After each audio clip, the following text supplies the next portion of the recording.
I stand at the altar and tell myself to breathe. The hall is bright, full of faces, full of noise. My hands are cold. Relax, I whisper to myself. This is your wedding day. The music changes and I look up. Alina walks in. She looks beautiful. Everyone stands. I try to smile. I wait for her eyes to meet mine. They don't. She scans the crowd instead, like she's searching for someone. My chest tightens. Look at me, I beg silently. Just look at me. Hamza leans close and mutters, Bro, why does she look nervous? She's just overwhelmed, I say, but my voice sounds weak even to me. Alina finally stands in front of me. The priest begins speaking, but I barely hear him. I watch her eyes again. They drift past my shoulder. I follow her gaze. And then I see him. Denial. He stands near the back, wearing a dark suit, hands in his pockets like he belongs here. My stomach drops. She once told me he was history. It was young love, she had said. It meant nothing in the end. Then why is he here? Did you invite him? I whisper.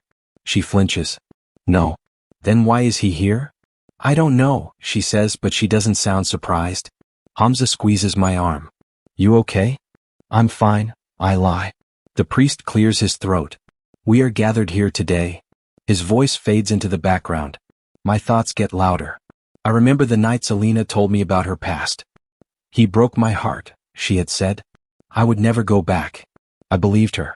Now she keeps looking at him like he's unfinished business. Focus, I tell myself. You're marrying her. She chose you. But did she? The priest turns to me first. Do you take Alina to be your lawfully wedded wife? I do, I say quickly. My voice is steady. My heart is not. Then he turns to her.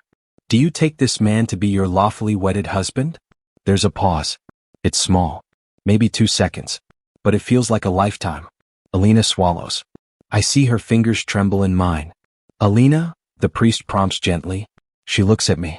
For the first time today, she actually looks at me. Her eyes are glossy, confused, almost guilty. I do, she says. The guests clap. Music rises. People cheer. But her I do sounds hollow, like an echo in an empty room. When I lean in to kiss her, she hesitates again. Just slightly. I feel it. I feel everything. Hamza hugs me after the ceremony. You did it, man? Yeah, I say. I did. But something feels off. Like I won something that wasn't mine to begin with. At the reception, people laugh and dance. I try to stay close to her. Every time Denial moves, her eyes follow him. I notice it. I hate that I notice it. I finally pull her aside. Why is he here, Alina? He just showed up, she says. I can't control who walks into a public wedding. You could tell him to leave. She looks down. Not today. Why not today? Please, she whispers. Don't do this right now. Don't do this. Like I'm the problem. Later that night, when the guests are gone and the hall is quiet, we sit in the bridal suite. I expect laughter, shyness, something romantic. Instead, there's silence. Her phone lights up on the table. She freezes. Who is it? I ask. No one. The phone vibrates again. I pick it up before she can stop me. Denial, we need to talk. You don't look happy. Meet me downstairs. My hands shake. Why is he texting you? She doesn't answer. Why is he texting my wife on our wedding night? She finally speaks, her voice barely above a whisper. He just wanted closure. Closure? I laugh, but it sounds broken. Closure doesn't happen at someone else's wedding. She presses her palms against her face. I didn't expect him to come. But you're not surprised he did, I say. She stays silent. That pause, I continue. At the altar. That wasn't nerves, was it? She looks at me and I see something I never wanted to see. Doubt. I thought I was ready, she says softly. For what? For this. My throat tightens. You said you loved me. I do love you. But. She doesn't answer. The silence screams louder than any words. Then she stands up suddenly. I just need air. Air? It's midnight. I won't be long.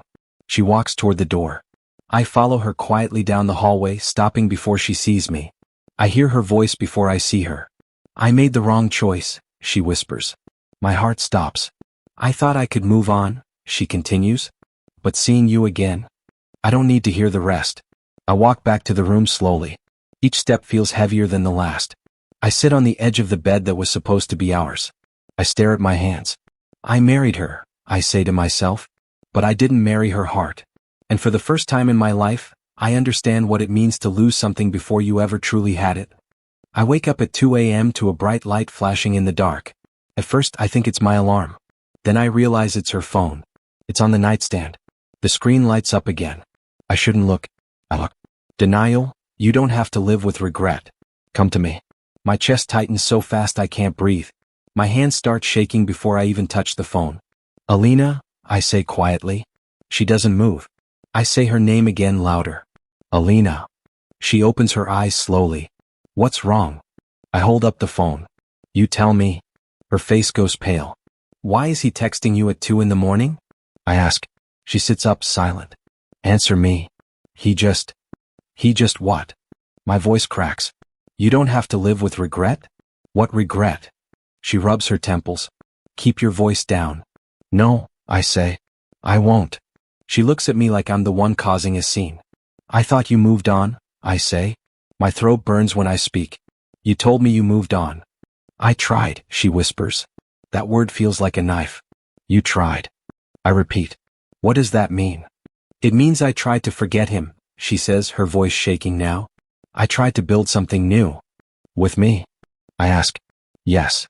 Tried, I repeat again. Why does everything sound temporary? She looks away. That hurts more than if she yelled. Do you still love him? I ask. Silence. Do you? I demand. She closes her eyes. I don't know how to stop loving someone I loved for years. The room feels smaller. So that's it. I say. You married me while loving someone else? It's not that simple. Then explain it to me, I say. Because right now it feels very simple. She swings her legs off the bed and stands up. You're safe, she says. I stare at her. What? You're stable, she continues. You don't break promises. You don't disappear. You don't hurt me. I let out a hollow laugh. So I'm a safety plan? No. That's exactly what you're saying. I chose you because you're dependable, she says. Because you would never ruin my life. And he would. I ask. She doesn't answer. I feel something inside me crack. So you married me because I'm stable? I married you because I care about you. But you love him. Tears fill her eyes. I don't know how to erase the past. I'm not asking you to erase it, I say. I'm asking why you brought it into our marriage. She sits back down. When he showed up at the wedding, everything came back. And you didn't think to tell me? What was I supposed to say? Hey, seeing my first love makes me question marrying you? Yes, I say. You should have. She covers her face with her hands. The phone buzzes again. I look at it. Another message. I'm outside. My heart pounds. He's here? I didn't tell him to come, she says quickly. But you didn't tell him not to. She stands up again. I need to talk to him. No, I say immediately. I need closure. Closure doesn't happen at 2 in the morning, I snap. She walks toward the door anyway.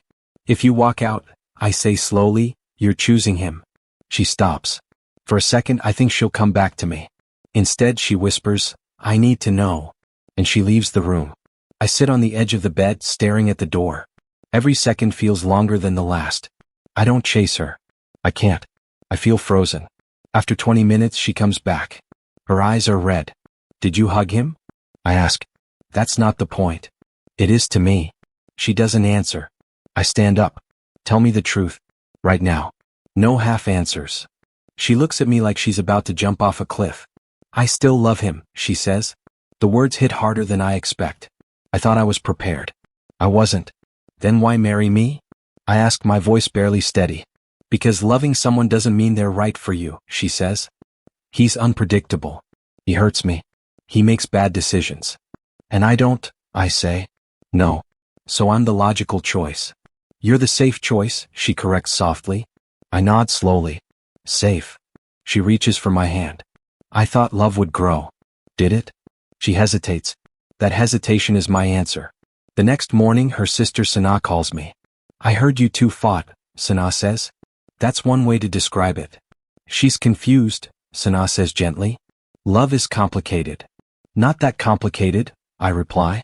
You've never loved someone you couldn't have? She asks. I married someone who doesn't want me, I say. That's different. She chose you, Sana insists. Because I'm stable. Sana goes quiet. She didn't mean it like that, she says finally. She meant it exactly like that. I hang up before my voice breaks. That night, I don't sleep in our bed. Alina stands in the doorway while I grab a pillow. You're really going to sleep on the couch? She asks. I don't think I belong in that bed, I say. That's dramatic. No, I reply. What's dramatic is marrying one man while loving another. She doesn't argue. I lie down on the couch and stare at the ceiling. I thought betrayal would feel loud, like shouting, like doors slamming. Instead, it feels quiet, cold, heavy. I'm not just hurt. I feel replaced, like I'm filling a space that was never empty. And as I close my eyes, I realize something has shifted inside me. I don't just want answers anymore. I want the truth no matter how much it burns. 3 days after the wedding, I wake up to the sound of a zipper. I sit up on the couch. What are you doing? Alina doesn't look at me. She's standing near the bedroom door with a suitcase open on the bed. I'm packing, she says quietly. For what? She folds another dress and places it inside. I need some space. Space. I repeat. We just got married. She finally looks at me. Her eyes are swollen from crying. I can't breathe here. Because of me? Because of everything. I stand up slowly. Say it clearly. She grips the edge of the suitcase. I need to know if he's still my future. The words hit harder than anything she said before. So I'm what? I ask. Your present mistake? Don't twist it. I don't have to twist it, I say. You're walking out 3 days after marrying me. Tears slide down her face. I don't want to hurt you. It's a little late for that. She wipes her cheeks. If I stay without knowing, I'll resent you. And if you go? At least I'll know. I stare at her like I don't recognize her. You're choosing him. I'm choosing clarity. You're choosing the man who texted you at 2 in the morning. She closes the suitcase. The click of the lock sounds final. I'm not saying this is forever, she whispers. I let out a bitter laugh. That's supposed to make me feel better? She walks toward the door. I follow her. If you walk out, I say, don't expect me to wait. She pauses, her hand on the handle. I'm not asking you to. That hurts more than if she begged. The door opens. She steps out. And just like that, my house feels empty. I stand there for a long time, staring at the closed door. I keep expecting her to come back in and say, I'm sorry. I was scared. She doesn't. My phone rings an hour later. It's my mother. Why is your wife not answering her phone? She asks immediately. I swallow. She left. What do you mean she left? She needed space. Space from what? The wedding. From me. There's a long silence. Did you fight? No. Then why would she leave? Because she's still in love with someone else? I say before I can stop myself. My mother gasps. Astigfirullah. 3 days? What will people say? I close my eyes. I don't care what people say. I care, she snaps. Your aunt already called asking why Alina didn't come to dinner. I'm not discussing this with relatives. You can't hide it, she says. Everyone will know. I know, I whisper. After she hangs up, my father sends a single message. Call me. I stare at the screen but don't move. He calls instead. I answer. Yes, Abu. His voice is calm but heavy. Is it true?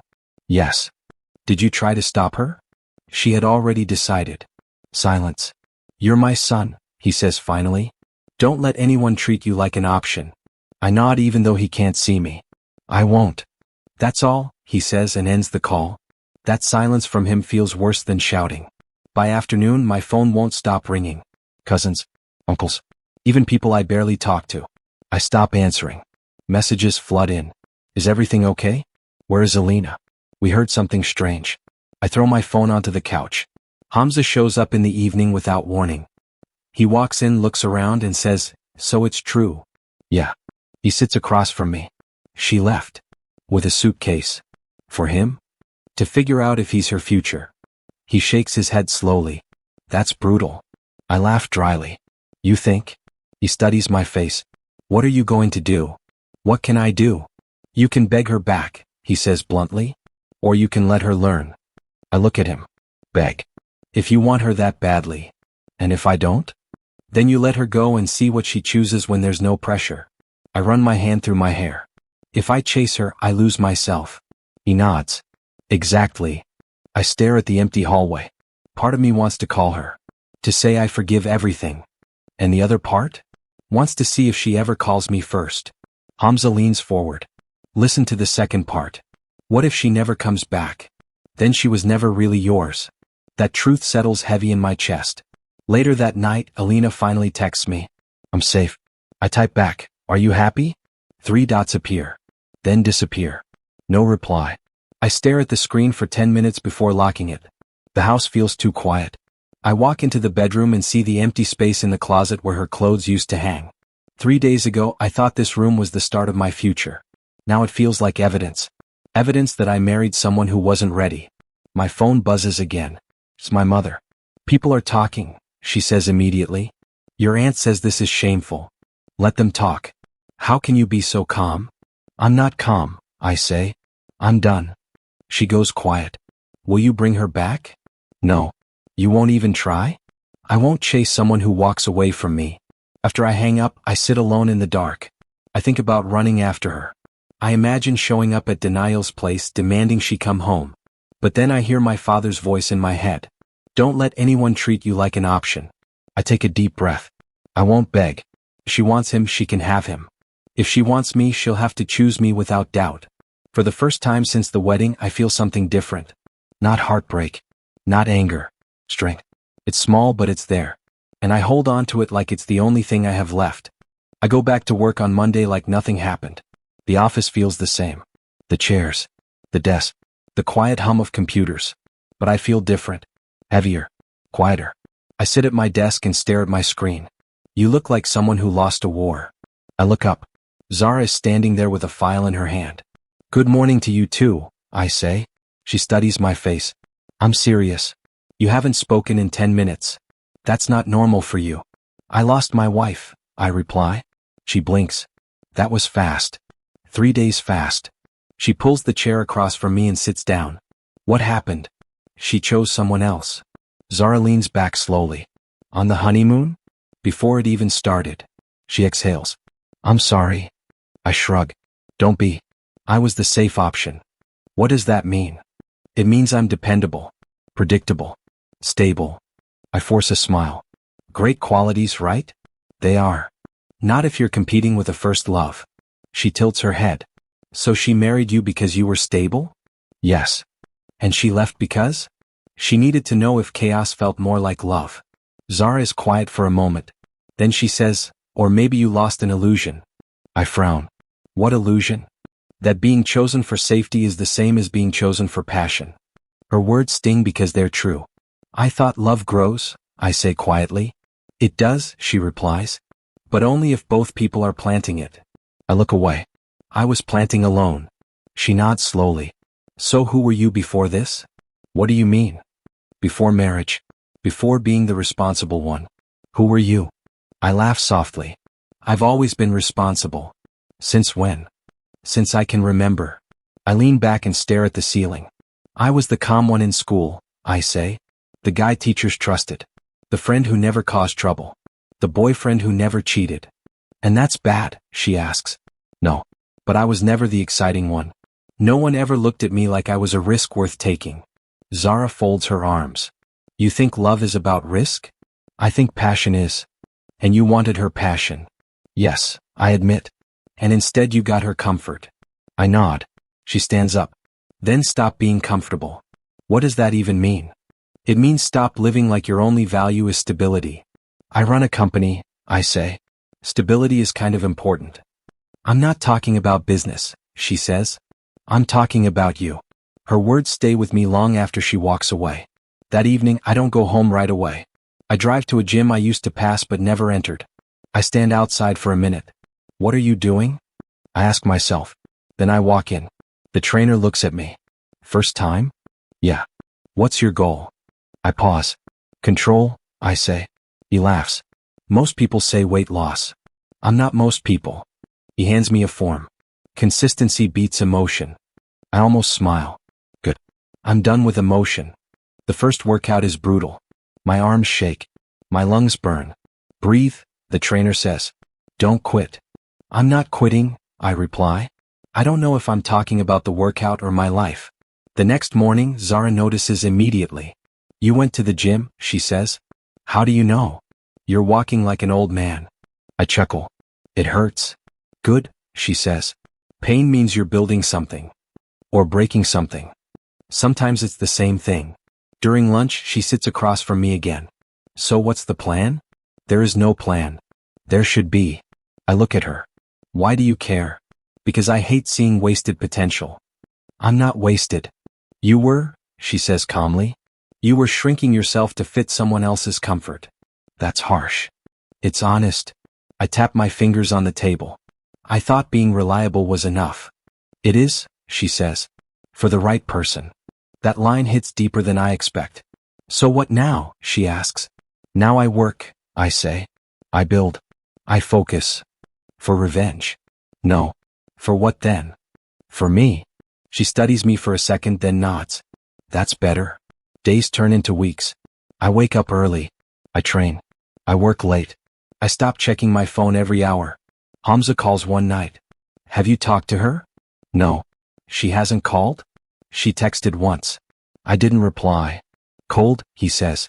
Necessary. He laughs softly. You sound different. I feel different. Better? Stronger, I answer. One evening, Zara stops by my office before leaving. You don't look like someone who lost a war anymore, she says. What do I look like? Someone rebuilding. I nod. I realized something. What? I was always proud of being the safe choice. And now I want to be the right choice. She smiles slightly. That's a shift. I'm not doing this for her, I say. I'm not trying to win her back. Then why? I take a deep breath. Because I don't ever want to look at myself and think I wasn't enough. She holds my gaze. You were always enough. Maybe, I say. But I didn't believe it. As she walks away, I sit alone in my office. For the first time since the wedding, I don't feel rejected. I feel awake. I used to think being steady was my whole identity. Now I see it differently. Stability is not weakness. But it's not the only thing I am. And as I shut down my computer and head to the gym again, I realize I'm not rebuilding for revenge. I'm rebuilding for control. For dignity. For the man I used to be before I let someone else define my worth. I wake up to my phone buzzing nonstop. I groan and grab it. Social media notifications. Photos. Comments. Alina. Denial. Together. Smiling. Publicly. I stare at the screen. My chest tightens, but oddly, the pain isn't sharp anymore. Dull. A slow burn. Hamza peeks over my shoulder. Already checking? I can't help it, I mutter. They're everywhere. He leans back. Looks like they're happy. I snort. Happy or pretending? You want to know the truth? He asks. Try me. They're chaos, he says. Always were. You were stability. You lost nothing. I close my eyes. He's right. But it still stings to see them together. A few days later, there's a knock on my door. Sana? I ask, surprised. She slips in quietly, careful not to be seen. Can we talk? Of course, I say, gesturing to the couch. She sits down, hands folded. I didn't know how else to reach you. I wanted to tell you. I wait. Denial isn't who you think he is, she says softly. He's unstable. He has debts. Anger issues. I feel a flicker of something, relief mixed with vindication. You deserved better, she adds quietly. I don't know what to say. I nod slowly. I know. She hesitates. I didn't want to hurt you more. But I had to tell you the truth. I appreciate it, I reply. Really? She studies me, almost worried. Are you okay? I'm getting there. I glance at the photos online. It's hard, but less now.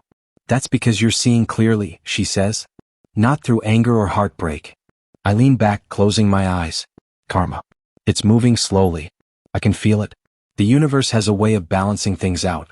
Do you ever wish you hadn't told me? I ask. Sana shakes her head. No. You deserve the truth even if it's painful. I nod. It is painful but also freeing. She smiles faintly. I hoped you'd see that one day. I glance back at the social media pictures. Denial grins, but there's a tension in his eyes I hadn't noticed before. Alina looks uneasy, laughing half-heartedly. I let myself watch for a moment longer, then put the phone down. I'm not going to interfere, I say. Not anymore. I'll just watch. Sana frowns slightly. Watch. That sounds dangerous. No, I say. I mean, I'll observe. Karma works its way. I don't need to touch it. She nods slowly, understanding. You're stronger than you realize. Maybe, I reply. Or maybe I'm just learning to be patient. We sit in silence for a few minutes. The weight of everything hangs in the air, but it's lighter than it used to be. You're handling this better than I expected, she says finally. I shrug. What choice do I have? I've learned to let go. Not everyone can do that, she says softly. Not everyone wants to, I reply. I want to. For me. She stands up to leave. Be careful, she says. And remember, you deserve better than what you got. I know, I say again. After she leaves, I sit back down and think. Watching from a distance hurts less than being entangled. It's quiet, controlled, deliberate. I scroll through the pictures one more time. Their smiles look forced now. Denial's arrogance is obvious. Alina's hesitation clear. I breathe out slowly. Karma is subtle, but it's there. Every misstep. Every lie. Every moment of arrogance. I can feel it inching closer to them. And I don't interfere. I don't comment. I don't call. I just watch. Because letting them unravel naturally is more satisfying than doing it myself. I close my laptop and lean back in my chair. The pain has dulled further. Not gone. Not yet. But manageable. The world is turning and I am turning with it. Somewhere in the chaos, justice is moving too, one quiet step at a time. And I wait. Not with malice. Not with hate. With the calm patience of someone who knows they were never the mistake. I am steady. I am in control. And watching it all unfold reminds me, I am not broken. I am becoming stronger. And that is enough for now. I spend months buried in work. The office is my refuge. My company grows, my confidence grows with it. Every deal closed, every project launched reminds me I'm building something solid, something I control. Then one night my phone rings. Alina. I hesitate before answering. Hello. She's quiet, trembling. It's me. Alina? Is everything okay? No. Her voice breaks. He's not who I thought he was. I sit down slowly, gripping the edge of my desk. Go on. She swallows. He's controlling. Jealous. I didn't see it at first. I stay silent. Let her speak. I thought I loved him, she whispers. I wanted it to work. And? I prompt. And he makes decisions without me. He yells. Threatens. She can't finish. I feel a strange calm wash over me. Not satisfaction. Not joy. Just observation. You're afraid? I say softly. She hesitates. I am. I tried to defend him. I told myself he was stressed, misunderstood. But her voice shakes. I'm scared of him. I lean back in my chair. You made your choice, Alina. There's a pause. Then a shaky laugh. I know. I thought I was making the right choice. You thought stability was safety. And now I realize safety doesn't always mean happiness. She bites her lip. I never thought he'd turn like this. Did you think about me? I ask calm. When you left. I didn't think anyone could understand, she says. I thought it was my fault. It wasn't. My voice is quiet, steady. It was his actions, not yours. I tried to convince myself it wasn't real, she whispers. But every day it's worse. You had your chance, I say firmly. And you chose him. I know, she admits. I can't undo that. But I didn't know. You learned, I say. And that's what matters. She sniffles. I feel trapped. I can't leave him. Not yet. I'm scared of what he'll do if I try. I keep my tone neutral. Come. You survived before. You'll survive this too. She hesitates. I thought you'd be angry. I'm not. My lips press into a thin line. I'm observing. She swallows hard. It's just, I didn't think I'd make a mistake like this. We all make mistakes, I say. The difference is what we do after. Her voice wavers. I don't know what to do. You control yourself, Alina. Not him. Not anyone. I don't have that control, she whispers. You do, I insist. Even now you have choices. You just have to act. She lets out a shaky breath. I thought love was supposed to feel safe. Love is complicated, I say softly. Safety doesn't always equal love. Passion doesn't always equal pain. Sometimes the two are mixed. I see that now, she says quietly. I just wanted it to work. I know, I reply. But it's not your fault he's broken. Her voice cracks. I never wanted to hurt anyone. You didn't, I say calmly. You just didn't know better. Silence hangs for a moment. Then she says, I keep thinking about you. About what I left behind. I pause. Let the words settle.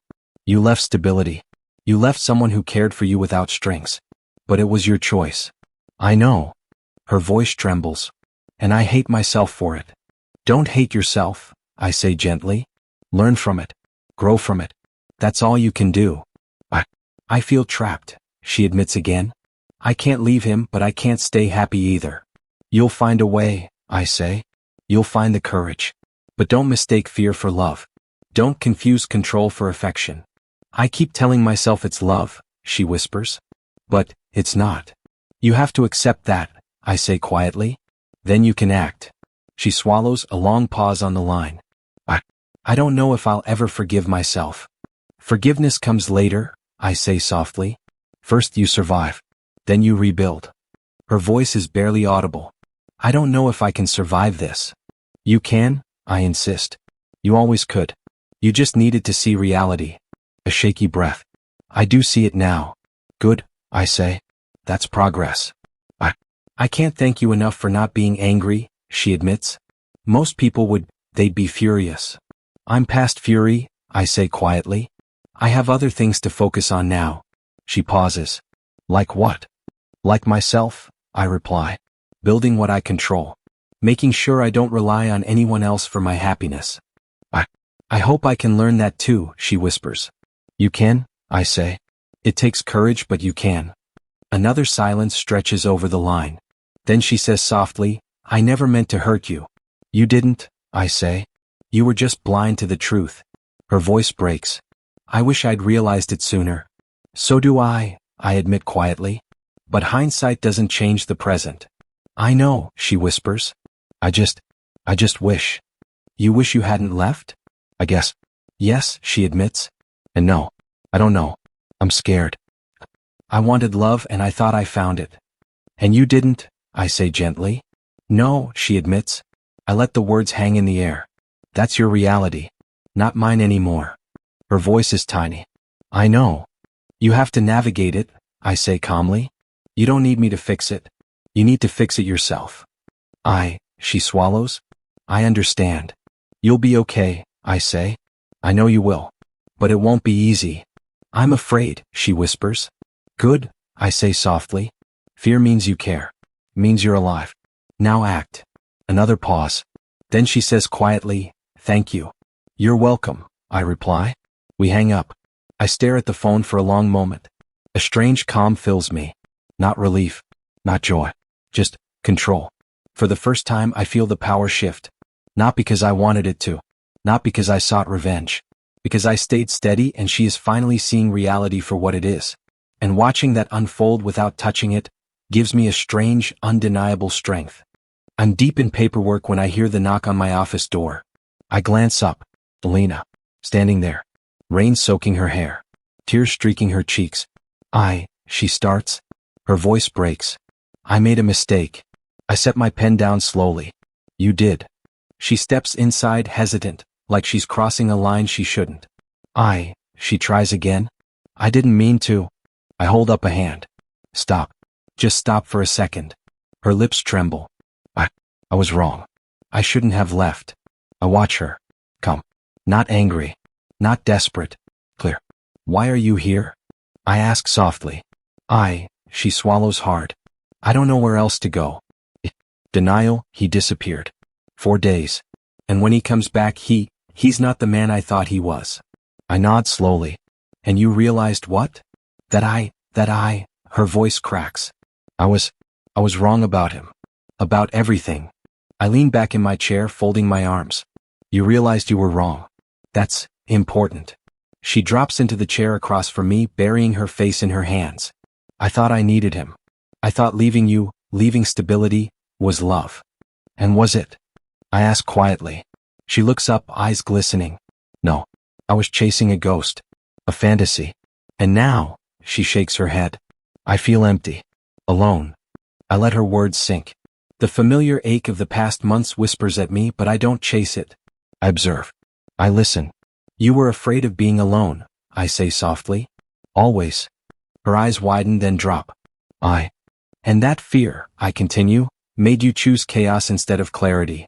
You left, thinking passion would be enough. I thought it would be, she admits, voice barely audible. I thought love meant risk. That excitement was love.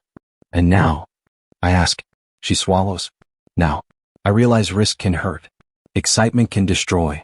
I lean forward slightly. And what about me? She looks at me desperate. I wanted. I thought, maybe you'd understand. I understand, I say calmly. I understand fear. I understand mistakes. I understand loss. But I don't understand excuses.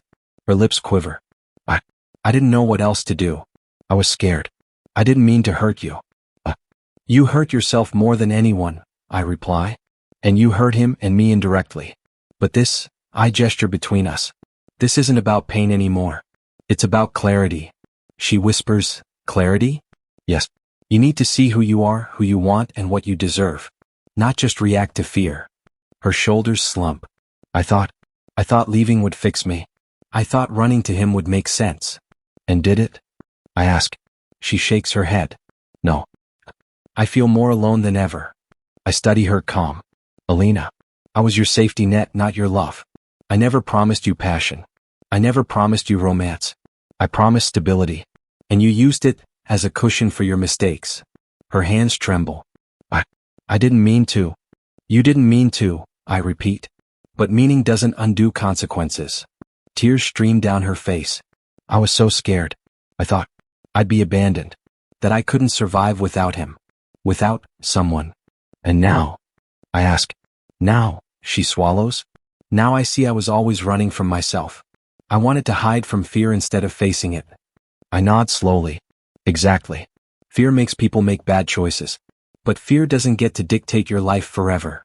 She looks at me, a fragile hope in her eyes. Do you forgive me? I take a deep breath. I don't need to forgive you. I understand you. But I'm not waiting anymore. I'm not the option you can come back to when chaos fails. She flinches slightly. You're not? No, I say. I'm steady. I'm controlled. I've learned to build my life without leaning on someone else's mistakes. Her lips tremble. I thought. You thought I'd be the one to catch you again, I say. But I'm not. Not anymore. I don't know what to do, she whispers, voice small. Then do nothing until you understand yourself, I say calmly. No one can fix what you broke with fear. Only you can. She swallows, nods. I will try. That's all I can ask, I say quietly. Try. Don't run. Face your fear. She wipes her tears and stands. I just wanted, I don't know. I thought if I came here, maybe. You hoped I'd wait, I finish for her. But I don't. I'm not waiting for someone who leaves when it gets hard. Her shoulders sag. She nods slowly. I understand. I gesture to the door. Go. Figure out what you need. Stop running from yourself. She hesitates, looking at me like she's seeing me clearly for the first time. I'm sorry, she whispers. I know, I reply. But sorry doesn't change the truth. She finally turns and walks out. I hear the door click behind her. I sit back in my chair calm. The weight of her presence leaves the room, but not the clarity. For the first time, I feel completely steady. I'm no longer waiting. I'm no longer the safety net. I am free. And the power is mine. I'm at the office late when Hamza's call comes through. Have you seen the news? He asks, voice tight. No. What news? I lean back in my chair. Denial. He's being confronted by loan collectors. Publicly. In the square. People are recording everything. I stare at him. Publicly? Yes. People are shouting. He's losing it. He's blaming Alina. Blaming her? I ask quietly, though my chest feels oddly light. Yeah, Hamza says she ruined him. That she's the reason he's stressed. The debts, the humiliation, all her fault. I sit back, absorbing the words. I don't laugh. I don't celebrate. I just feel the shift. You hearing this? Hamza asks. I am, I say. Keep me updated. Later that evening, my phone rings. The name flashing is familiar. Alina.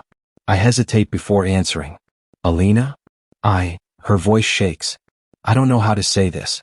He says I ruined his life. I lean against my desk, folding my arms. And what do you say? I, I didn't do anything. I didn't cause this. I didn't even know about the debts. Her voice cracks.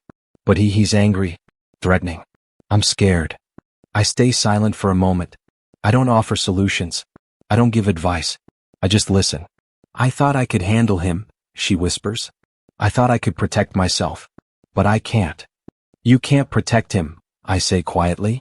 And you shouldn't try. She swallows hard. I feel responsible. I left him. And now, her words falter. Now he's falling apart and you think it's your fault, I finish for her. Yes. Her voice is tiny. Even though I tried to warn him. Even though I stayed away. I shake my head slowly. You didn't ruin his life, Alina. He did. His choices. His actions.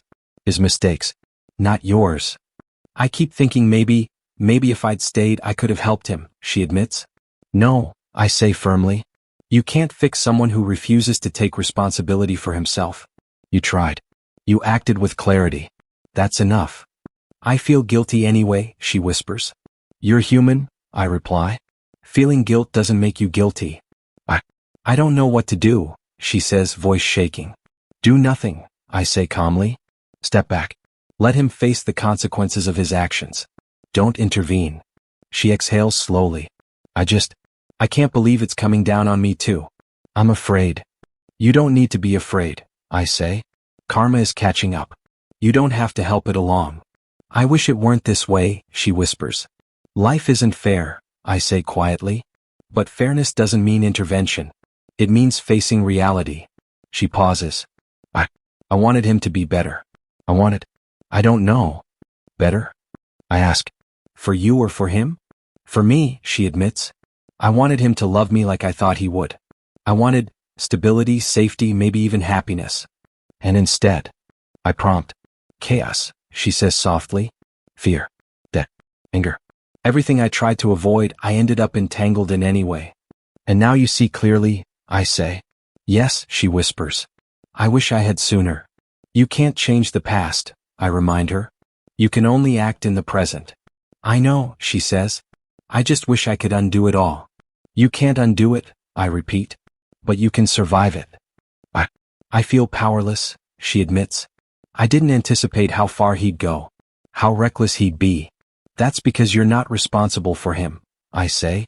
His recklessness is his. His debts, his anger, his blame. Not yours. I keep hearing him yell at me in my head, she whispers. Then remind yourself of the truth, I say. You didn't create him. You didn't cause this. You left for clarity. That clarity is your protection. I wish I could believe that, she says softly. You will, I say. In time. Right now you need to let things unfold. You can't push the universe to correct his mistakes. I thought, maybe if I stayed it wouldn't get this bad, she admits. And it would, I say firmly. He doesn't change because someone stays. He changes if he faces reality and takes responsibility. No one else can do it for him. She swallows. I feel relief and guilt and fear all at once. That's normal, I say. Let yourself feel it. Don't run from it. Don't interfere. Observe, learn, survive. I don't know if I'll be able to watch him fall, she whispers. You will, I say. Because you've faced your own fears already. You've survived choices you didn't expect. You'll survive this too. She pauses, taking a shaky breath. Thank you for not yelling at me. For being calm. I'm calm because I don't need to act, I say. Karma doesn't need my help. Neither does justice. Let the consequences do their work. She swallows. It's terrifying, but I think I understand. Good, I say quietly. Now focus on yourself. Build your life. Step away from him. From chaos. From fear. I will, she whispers. I promise. That's all I ask, I reply. We stay silent for a moment. I hear the weight in her breathing, the tremor of vulnerability. I don't fill it with my own feelings. I let it exist, let it settle. You'll survive him, I say finally. Even if he doesn't survive himself. I hope so, she whispers. Don't hope, I reply. Act. Survive. That's enough. She hesitates, then hangs up. I stare at the phone in my hand. The power has shifted. I feel it clearly now. Not because I acted. Not because I interfered. Because I stayed steady. I stayed controlled. I let consequences unfold naturally. Karma is catching up. And I don't need to touch it. I put the phone down, lean back in my chair. Breathe. The fall of first love is messy, chaotic, painful. But when it unfolds without my interference, it feels inevitable. And for the first time I feel completely free. Free from waiting. Free from hope for someone who didn't choose me. Free to keep building. To keep growing. Free to watch consequences fall where they belong. And that freedom is worth more than any revenge I could ever take. I sit at my desk, the divorce papers neatly stacked in front of me. I take a deep breath and send the message. The papers are ready. You know where to come. Hours pass. I try to focus on work, but my mind keeps returning to her. Elena. Her face, her smile, the way she used to laugh without hesitation. Then the knock. My heart flinches. She steps inside. Wet hair, trembling hands. Eyes red from crying. She swallows, looking at the papers on the desk. I came. I nod silently. I can feel the weight of this moment. She steps closer, hands shaking. Are we really doing this? Is there no way back? I look at her. Her eyes search mine, desperate for an answer. Part of me wants to tell her it's not too late. Part of me wants to hold her, forgive her, erase the past. But I don't. I breathe. Come. Clear. I deserve someone who chooses me first, I say softly, honestly. Her lips quiver. I thought I did. I thought. You thought stability was enough, I continue. But love isn't supposed to be second choice. Her hands shake harder. She picks up the pen, hesitating over the signature line. I never meant to hurt you, she whispers. I never wanted this. I know, I say. I know you didn't. But intentions don't erase reality. She bites her lip. I wanted to love you. I thought I could. And yet you didn't, I reply, calm but firm. You left when fear crept in. You chose someone else. Her tears fall silently now. She signs the papers with trembling hands. I watch. I feel the pain, the loss, the weight of what we could have had. But beneath it, a strange peace settles in me. She looks up at me, voice barely audible. I'm sorry. Truly. I know, I say. But apologies don't fix what's broken. Only actions do. And this is the action that frees both of us. She swallows, nods. I understand. I take a deep breath, letting the finality sink in. The papers are signed. The divorce is official. You won't hate me? She asks, voice trembling. I won't, I say softly. I'll remember the good, but I need someone who chooses me first. Someone who doesn't waver when things get hard. Her shoulders slump. I can't be that person. Then this is best, I say quietly. For both of us. She steps back. I hope you find someone who truly loves you. Who sees your worth. I will, I reply. And I hope you find yourself too. Not someone else's shadow, not someone to fix you. Yourself. She nods, tears falling freely now. Thank you, for being honest. I watch her leave. The door closes softly behind her and silence fills the room. I sit back in my chair, eyes closed. The pain is there, sharp, raw, but mingled with something new. Clarity. Freedom. I can finally breathe. I can finally move forward. The divorce papers sit on my desk, a symbol of endings, but also beginnings. And for the first time in months I feel peace. It's been a year since everything fell apart. I'm in my office reviewing quarterly reports when a younger employee walks in. Sir, could I get your advice on this project? I glance up, smiling faintly. Of course. Sit down. Let's talk it through. I spend the next hour mentoring him, explaining strategies, pitfalls, and ways to stay calm under pressure. I see myself in these kids, eager, uncertain, but capable of more than they realize. Zara knocks lightly before stepping in. Got a minute? For you? I grin. Always. She laughs, sitting across from me. You've changed. More steady. Confident. I had to, I reply. I couldn't let the past define me. I chose growth instead. You really aren't the same man from a year ago, she observes. You're stronger, calmer, more complete. I nod. I needed to become the man I could rely on. Not for anyone else. Just for myself. We talk for a while, more casually than before. Work, life, future plans. I realize how much I enjoy this connection without drama, without betrayal. Later, during a lunch break, I scroll through my phone. A notification pops up, a wedding invitation online. Curious, I open it. Elena. Alone. The date is months away. Denial left her. I stare at the screen. Her worst fear, loneliness, abandonment. The reality she always feared has arrived. A tiny flicker of something rises in my chest. An instinct, a memory of pain, but I don't feed it. I let it pass. I put my phone down. Take a deep breath. I think back to her, to us. The choices she made, the mistakes, the fears she ran from. I don't feel joy. I don't feel triumph. Only understanding. I understand why she made her choices. I understand fear. I understand desire. And I understand loss. I pour myself a coffee, watching the city from my office window. The sun reflects off the glass buildings. Life moves on. Thinking about her? Zara asks, leaning on the doorframe. I nod slowly. A little. But not in the way you think. It's clarity. Perspective. I've learned to observe, not react. She studies me, then smiles faintly. You've come a long way.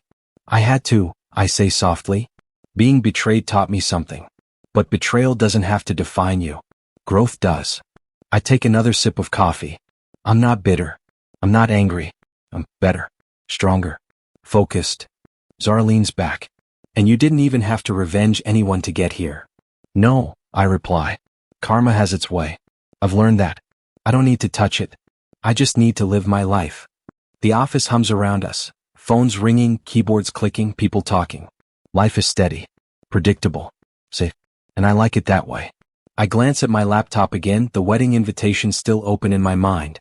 Alina is facing consequences, facing reality. Her fear is real now. But that's not my concern anymore. My concern is me. I lean back in my chair, stretching my arms. I am not defined by betrayal anymore, I say quietly to myself. I am defined by what I build, by what I become. Zara smiles again. I can see that. You've truly transformed. I hope so, I say, because I'm not going back. I'm moving forward. I return to mentoring, explaining, teaching, guiding. Every piece of advice, every interaction reminds me of how far I've come. I check my phone one last time. No notifications from her. No messages. Nothing to pull me backward. I close the laptop. Stand up. Walk to the window. The city stretches endlessly before me. And I feel it, the peace, the calm, the quiet strength of someone who has survived betrayal, heartbreak, and fear and emerged intact. Alina's worst fear is real. Denial left her. She is alone. But I feel nothing but clarity, understanding, acceptance, because I am no longer waiting for anyone else to define me. I am the man I needed, strong, independent, unshakable. And that is more than enough. The knock at my door comes late in the afternoon. I glance up from my desk. Alina, I say quietly, more statement than question. She steps inside hesitantly, hands clasped in front of her. Can we talk? Just one last time? I nod slowly. Of course. We sit opposite each other. The air is heavy, loaded with months of unspoken words. Her voice shakes. I thought, first love meant forever. I take a deep breath, steadying myself. And I thought marriage meant loyalty. I reply, calm, measured. She flinches slightly at my words but doesn't look away. I know I hurt you. More than I can explain. And I'm sorry. Truly. I study her face. The sincerity is there, raw, unpolished, honest. My chest tightens but I stay grounded. I forgive you, I say slowly, choosing my words carefully. Not for you. Not because you deserve it. But for me. I don't want to carry this anymore. Her eyes widen. For you. Yes, I say softly. I forgive you so I can finally let go. So I can move forward without resentment. Tears well in her eyes. I don't deserve that. I don't deserve your forgiveness. Maybe not, I admit. But I'm not doing this for you. I'm doing it for my peace. And that's worth more than anything else right now. She swallows hard, nodding. I wish I could change the past. I wish I'd been brave enough to choose differently, to see clearly. You made your choices, I reply. And I made mine. We're both where we need to be. She lowers her gaze, voice barely audible. I wanted love. I wanted to feel safe and wanted. But I lost myself chasing someone else. And you did, I say softly. But you also learned. That's the only thing anyone can do, learn, survive, and grow. She glances at me, voice trembling. Do you hate me? I shake my head. No, I don't hate you. I felt hurt, yes. Betrayed, yes. But hate? That would keep me chained. I don't need that. She takes a shaky breath. I hoped you'd wait, that somehow we'd find our way back. And I hoped too, I admit quietly. But hoping doesn't undo what's done. It doesn't erase fear, mistakes, or choices made. She nods, lips quivering. I was scared. I thought love meant passion, thrill, the first heartbeat. I didn't understand loyalty, stability, true commitment. And that's why it ended, I say. Not because we weren't capable of love. Because we weren't aligned. You chose fear, I chose clarity. Her eyes fill with tears, but she doesn't speak. I let her sit in silence for a moment. I hope you find peace, I say finally. My voice is soft, steady. I hope you find yourself. Truly. Her lips tremble. Do you really mean that? I do, I reply, meeting her gaze. Because I've learned that peace isn't revenge. Peace isn't anger. Peace is clarity, and it belongs to me, and to you, if you allow it. She exhales slowly, the tension in her shoulders easing slightly. Thank you for this. For saying it. For forgiving me. I nod. We all carry our own burdens. Forgiveness isn't about them. It's about releasing yourself. I wish I had known sooner, she whispers. Perhaps, I say quietly. But you know now. That's what matters. She sits back, quiet for a long moment, then stands. I should go. Yes, I say. Go. What? Learn. Be brave this time. She swallows, hesitates, then adds, I hope you're happy. I am, I reply. I truly am. And I hope you are too. One day when fear doesn't cloud your choices. Her lips quiver and she nods once. Goodbye then. Goodbye, I say softly. I watch her leave, the door closing behind her with a gentle click. The room feels empty, but it's not lonely. It's calm. I sit back in my chair, breathing slowly. The weight has lifted. The anger, the heartbreak, the longing, all released. I feel a quiet strength in me now. I am free. I am steady. I am complete. And for the first time in a long time, I feel at peace. I sit at the edge of the balcony, the city lights stretching endlessly below me. The night is quiet, almost peaceful. I let myself breathe, letting the memories wash over me one last time. Elena. Denial. All the heartbreak, betrayal, and confusion. The nights I cried alone, the mornings I forced myself to get up, to keep moving forward. I think about her choosing him over me. Her first love, the passion she clung to while ignoring what I offered. Stability, loyalty, someone who truly wanted her without hesitation. I close my eyes and feel the old hurt, the sharp sting of betrayal, but it's softened now. It no longer controls me. It doesn't dictate my worth or my choices. I chose her heart, I whisper to myself. She didn't choose mine. And that's okay. A smile flickers across my face, small but genuine. Because I realize something crucial. I chose myself. I chose self-respect. I chose clarity. I chose freedom from waiting for someone who didn't see my value. I walk back inside, the weight of the past lifted slightly with every step. My company's success is something tangible, something I built with my own hands, my own mind. It's not a replacement for love, but it's a victory I earned. The small celebration in the office is lively but intimate. The team laughs, clinks glasses, and congratulates each other on the growth we've achieved. I feel connected, not through romance but through purpose. Zara stands across the room, catching my eye. Her smile is warm, teasing, effortless. Ready to try love again? She asks, voice playful. I laugh softly, shaking my head. Only if she chooses me first, I reply, matching her tone. She laughs, eyes sparkling. Wise words. Finally, someone who's learned. I raise my glass slightly, letting the warmth of the celebration fill me. Not just pride, but a quiet sense of triumph over the heartbreak that once consumed me. I am no longer someone's second choice. I am my own first priority. The team continues their chatter, but my mind is clear. I've walked through fire and come out stronger, wiser, and emotionally free. The pain taught me lessons I couldn't have learned any other way. I glance at Zara again. I think I'm ready to trust myself. That's the first step. She smiles knowingly. That's the only step that really matters. I nod, feeling it deep in my chest. The past is gone. The pain is a memory. The betrayal is a lesson. And now I move forward entirely for me. No waiting. No compromise. No lingering shadows from what could have been. I sip my drink, letting the bubbles tickle my tongue.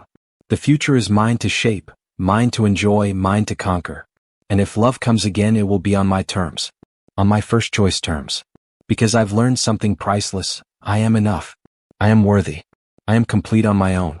And tonight, celebrating what I've built, surrounded by people who respect and admire me, I feel it fully.